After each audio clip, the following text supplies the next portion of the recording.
There's our guy. Like, is there anything you want to tell us? Are you and Stuart Johnston teaming up to take over the CFL? So where are you on this whole new commissioner thing? I don't know, man. No, I don't know Stuart Johnston one bit. I can't say that, but the thing is he got a good resume. So as far as ideal guy for the job and having a better connection with TSN, I mean, he sounds like the guy to do it, right? So, Charleston, if everyone had an opportunity to be the commissioner for a day, we'd all do something different. So you've just been handed the keys to the Canadian Football League. What are you doing as commissioner on day number 1? Ooh, day number 1. First of all, you got to build a plan. You got to build a plan for the future. And you got to give some, insight to that plan to make sure that, everybody's excited about football again and excited about, going to CFL games in the stadium and actually rooting for players and just, laying out the platform for that plan. That's what it's really about, getting with every team and just laying down a plan of what the future looks like. I know one thing that Charleston would do. If anybody didn't register double-digit sacks in a season, nobody would get the award for being the top defensive sack guy. Like you said, single-digit sacks do not win the award at the end of the year, right, Charleston? Single-digit sacks do not win awards, man. You got to get that stuff out of here. If there's a single-digit sack season, that means no defensive lineman gets all-star. Just give it to linebackers. See, I told you. or defensive backs. Charleston, I had said my big thing is I love how they shoot the playoff games in the Grey Cup. And everybody says, oh, TSN, they got to put extra money into that. And I say, well, okay, you've only got one product, 4 games a week. Make it look as good as you possibly can. And we chatted about that with Glenn Suter, and he said at some of their internal meetings, they've talked about how they can make those regular season games look like playoff games. Do you like how the playoffs in Grey Cup are shot compared to the regular season? Yeah, I do, man. There's more action. There's more in-depth, camera angles, and they really get in-depth to players and interviews. And, there's a lot of different angles that they take during Grey Cup that they don't take during the regular season. So the thing is you should publicize the game like that. You should put the game in media. You should interview players more. You should do more, quick takes of, getting to know players and getting to know coaches and making the game more exciting. And the only way you do that is by, putting money into it. I don't know what the actual budget looks like, for stuff like that, but you gotta use as much of the budget as you can in marketing. So as a player in a locker room, are you talking about the exposure that the game gets? Is that one of the topics that's, I guess, front and center when you're talking about growing the league and something you want to see done more? You got to see that done more, man. Every single season for 14 seasons, I've heard every single commissioner talk about growing the league and making the league, better. And it's almost like the presidential election. Like, how many of them actually did something to grow the league? Like you just go down the list of things. Like, how many things did they do throughout that season or that, time frame that they were commissioner for the league? How many of them actually grew the game? Now, doing the global thing, I think that was one thing that did grow the game into an international market, an international level. That was a great thing that actually happened for us. But how much revenue that we gain from that when it comes to broadcasting and things of that nature, I don't know. I mean, but substantially, it should have boosted us a little bit. So what carried on after that? And you want to keep building off of, growth like that. But I didn't see no growth after that. It was like we did it, we collected the money, and then we stayed stagnant all the way through. I'd agree with you. It's like anything. All governments, hey, we're going to help education and healthcare. In the CFL, it's, yeah, we're going to grow the game, but and then what do you do? It's great when you say it because then it sounds like we're actually doing something.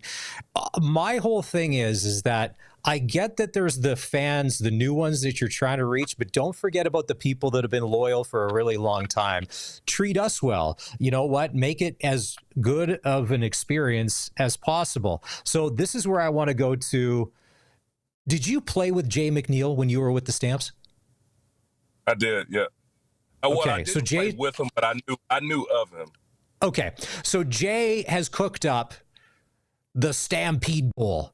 Bombers, Stamps, day before Stampede. There's a fake trophy, and Brett Michaels from the hair metal band Poison's going to play the halftime show, and they're going to try and make this thing. Whether it works or not, I applaud the creativity. I don't know if that's going to get any extra fans to McMahon Stadium, but at least he's trying to do something. That is the best thing I've seen happen to Calgary in all of my 10 years of being there, besides us winning the Grey Cup twice. But hey now, come on, hey now. I got to back it up. So besides us winning the Grey Cup twice, that was the best thing I've seen happen for the organization as far as just trying to keep people engaged in the game, although they had, bad luck, these past couple seasons, and there's been some real low points, as far as the team goes. This gives a boost for next year.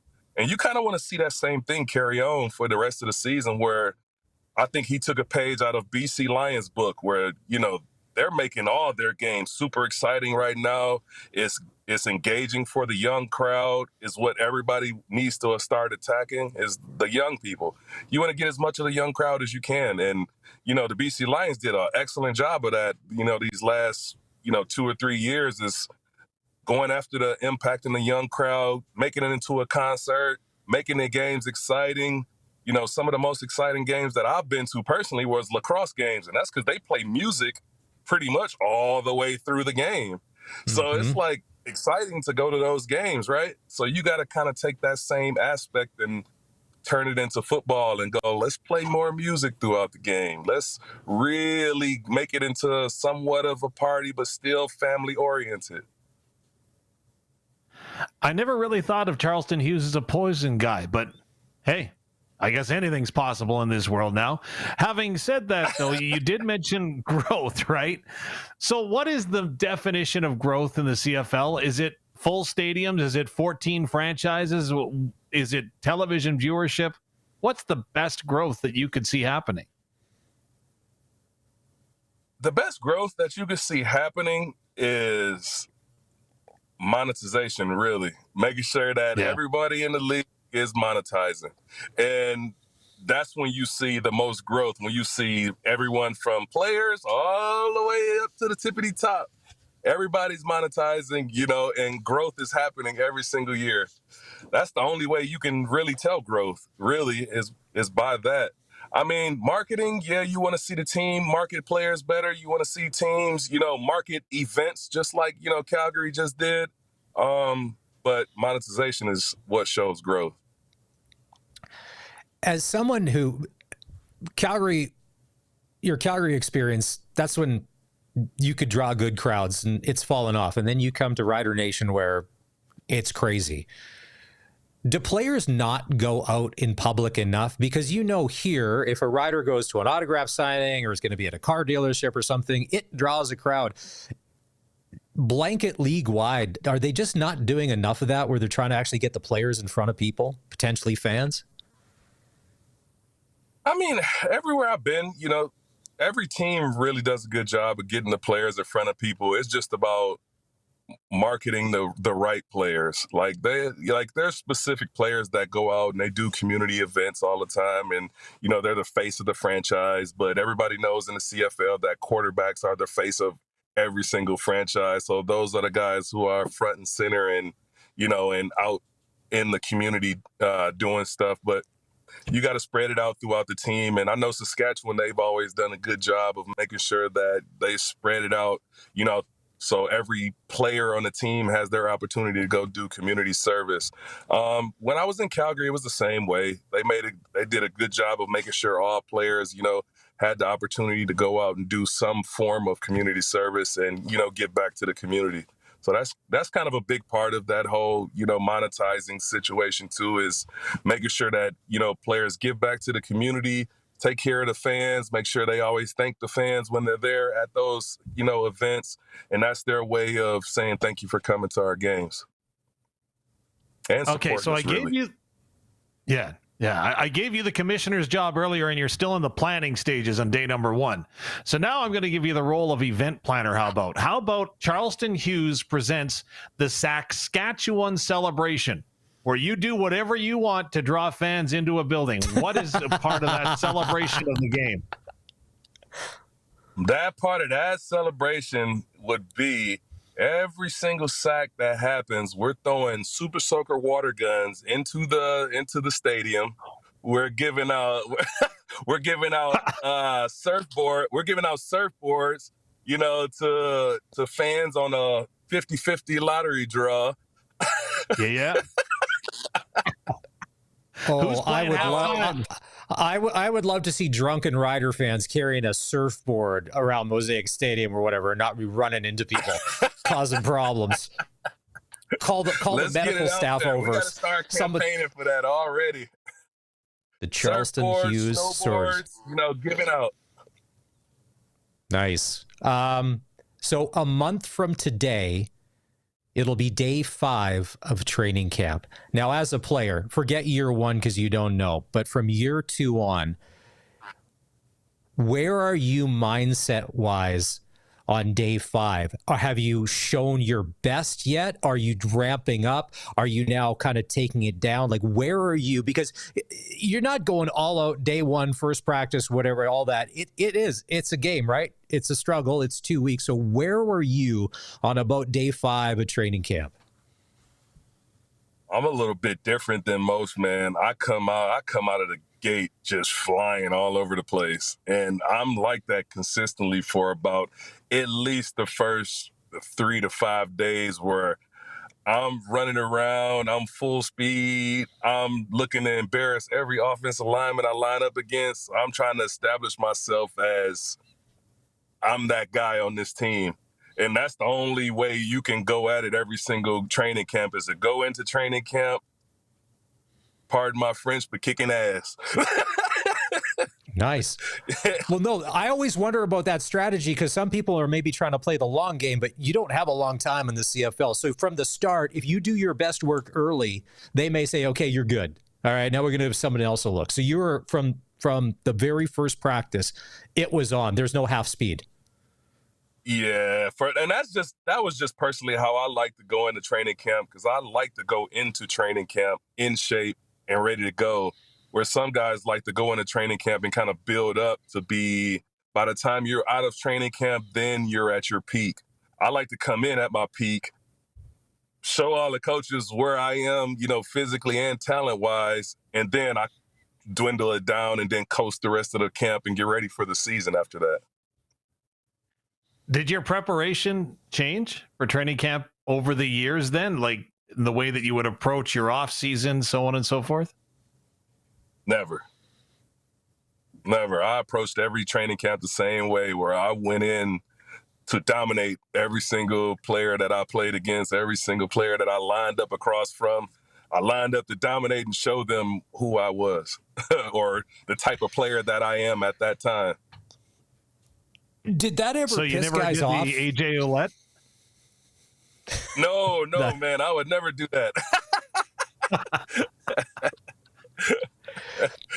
But if you're coming out screaming from the start, does that piss other guys off, like on offense, to be like, hey, man, we're just getting into this. Like, hey, we're, to be like, because some guys don't like that. Nobody wants that guy who's a hardo. Like if you're playing beer league hockey late at night, that is like, up and down or whatever. But I guess this is how you're going to make your living. But there's got to be guys like, was anybody chirping in your ear to hey, Charleston, lay off? Yeah, I mean, you hear it from time to time, and guys do say that. A lot of times, if it's a veteran player, like veteran against veteran player, I won't go like balls to the wall and go 100 miles an hour like that. I would kind of tone it down a little bit just because I know that we need those guys for the season. But if it was a rookie, oh, it's lights out.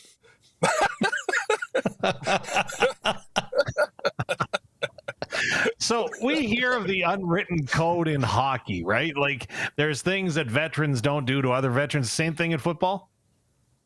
Oh yeah, it's the same thing in football, man. If somebody like Dan Clark told me, "Hey man, hey bro, chill out when you coming at me," and I'll tone it down when I'm coming at Dan Clark, and I'll just throw a move and try to beat him. And if he grabbed me, I'll shut it down. But if it was like a rookie or somebody like Furlan Logan that was right there, who was more of a younger guy when I played him, oh, I'm going straight at him, and he got to try his best. Everybody on paper is talking about how the Riders in the offseason and Jeremy O'Day and the staff have been able to fill the holes and try and, work on the weaknesses from last season. And one of the guys we talked about, and you gave him the nickname and it'll stick forever, Roland Mulligan. And we talk about that defense this year.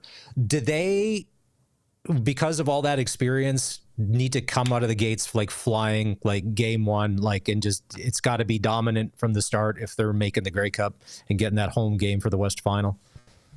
You got to, man. You got to start fast, man. I've always told Mace that even before he started coaching, in Saskatchewan, is like a lot of these teams that I've went to, kind of on the back end of my career, they kind of like started tailoring the game and making the game real soft and massaging the game for a lot of these young players that are coming into the league.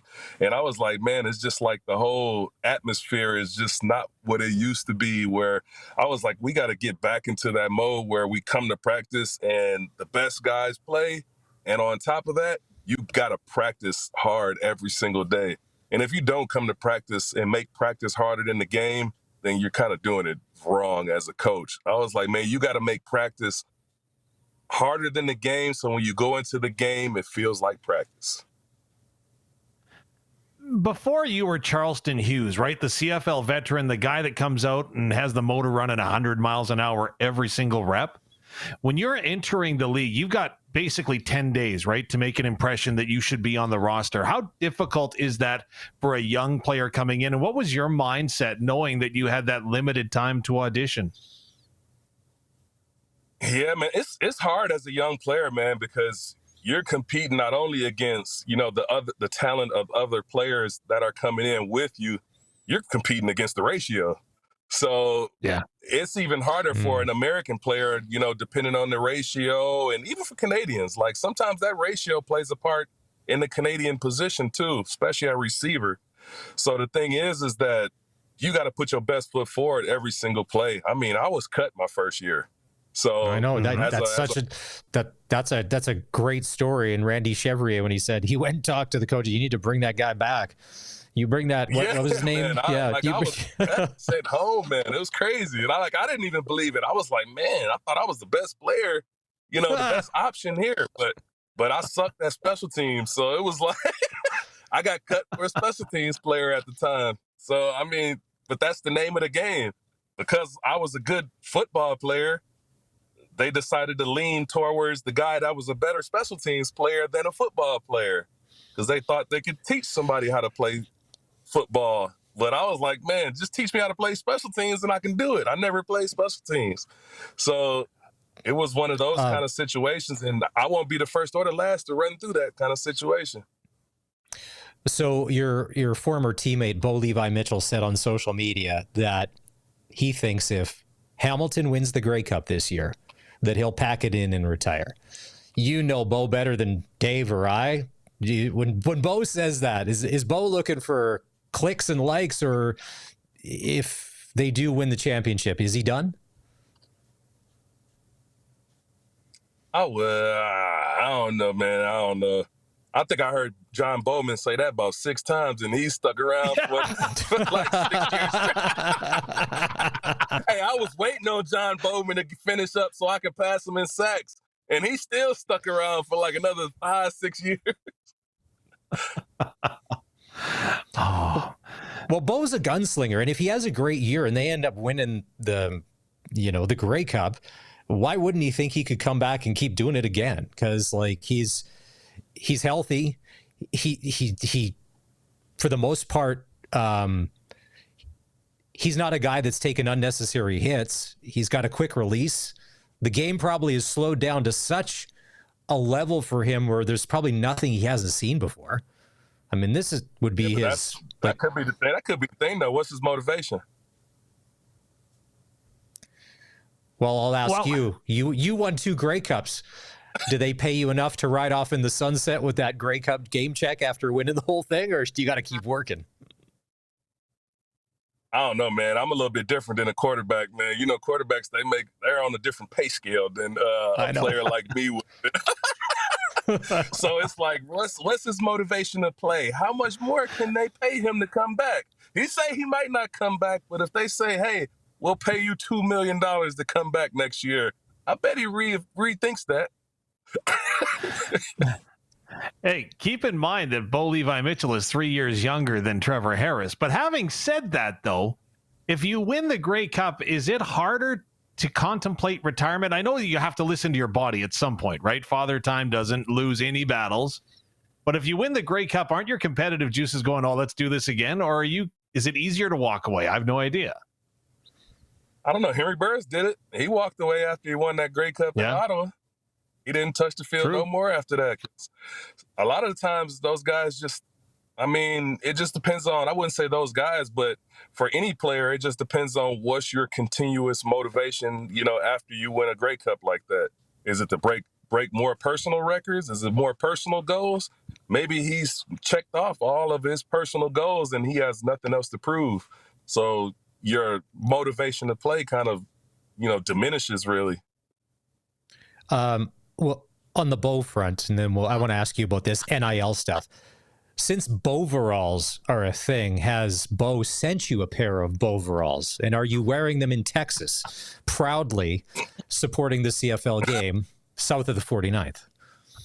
If Bo send me a pair of Boveralls, I'll wear them 100%. And I am 100% all for that, because that is pretty funny that even became a thing. But I like it. But that was more marketing stuff that the team just built it on. And hey, that was a good idea, and it's holding on strong. I like it though. So the big story coming out of college football earlier this week, that Nico Iamaleava, the ex-quarterback of the Tennessee Volunteers, was getting $2.4 million per year with his NIL deal and wanted to renegotiate, or he would go into the transfer portal for $4 million.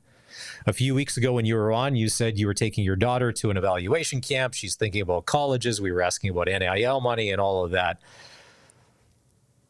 Could Charleston Hughes have handled getting paid $2.4 million a year when you were younger, when you were playing college football? And how crazy would your life have been with that amount of money at age 20? I'm actually staying in school. If I'm getting paid that much money, I'm staying in school for as many years as I can stay and play football.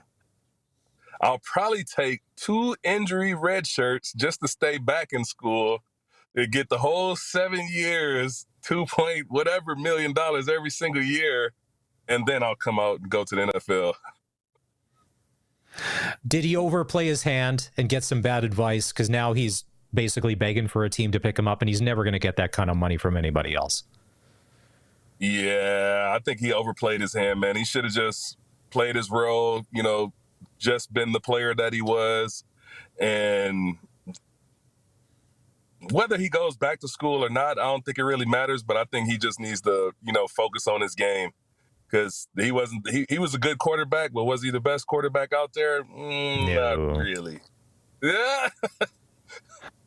No. What does that dynamic in the locker room all of a sudden look like, though? Because you've been in a professional locker room, and I'm assuming that, most guys know what each guy makes, and you're all competitive in nature. So what does that kind of do to the rest of the locker room? He wants $4 million?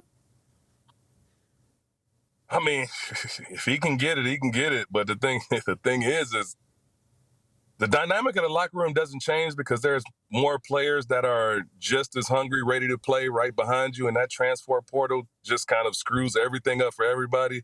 So, man, if I was a coach and a player like that, threatened my team and the success of my team, thinking that he was that good, I would go to the transfer portal and bring somebody else in that was just as good or even close to his caliber and say, okay, you leave, but you come back, you're gonna be splitting time or something. Yeah. It's crazy. I would never put myself in a position where the inmates are running the asylum. Just put it like that.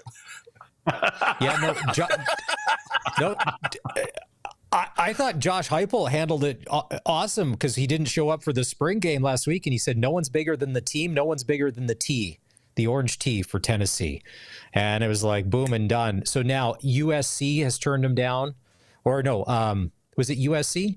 Yeah, no, it wasn't USC. It was Cal, I think, and Tulane. Like now he's shopping around, but people are saying stay away from him. Yeah, well, UCLA, Tulane, North Carolina. There's no way he could end up with Belichick. Like could you imagine? Within no, man. 5 Belichick needs. Yeah, that's crazy. Hey, have you ever, if Huff cut you all those years ago and then you went on to have a stellar career, I don't want to quote stats from Wikipedia because it's wrong, but it's up there. You're one of the best. Have you ever said to Huff, what were you thinking? You knew I was great. Why'd you cut me? Look what you could have missed out on. He actually told me. He told me it was a numbers game and they had to pick up the space somewhere. And he told me that we had a more emphasis on special teams than we did as a player on the football field. So we went for special teams, and he was like, but we made a bad decision at that point. So he told me he made a bad choice. Wow. which awesome. I mean, kudos to him, man. That's why he was one of the greatest coaches that I've had, and I had the experience of, being around. He tailored the game to me. He tailored to the way I played. And although he dealt with a lot, dealing with me as a player, but the thing is I got a lot of respect for him and the man that he was as a coach. All right, Charleston Hughes, we won't make you get out of your vehicle to see if you're carrying a surfboard on the roof rack of your car, because maybe that's still your signature move. But we will get in touch with the Rider store to see if they are bringing in surfboards this season, and maybe we, surfboard night or whatever you called it. What was it going to be? Charleston Hughes night, Surf Mania, Surf City, Surf Night, Surf Night. Saskatchewan Surf Sack Night. Be a wild night in Wascana that night, I'll tell you right now. Yeah, well, there you go, waves in Wascana. Waves of, oh my God! Now this is getting out of control. We'll let your marketing people talk to Dave's marketing people, and maybe you guys can find some synergies there. I'll wait till I get my personal invite to come to that. And we can make sure the limo picks up everybody at the airport when the private jet lands in YQR. Yeah, there you go. All right. Shaped like a boat. He's Charleston Hughes on the Western Pizza Guest Hotline. That's why he's our favorite guest on the show. All right, Charleston, we'll catch up in a couple of weeks. We always appreciate when you come on. Have a great afternoon. This was awesome. Look forward to doing it again.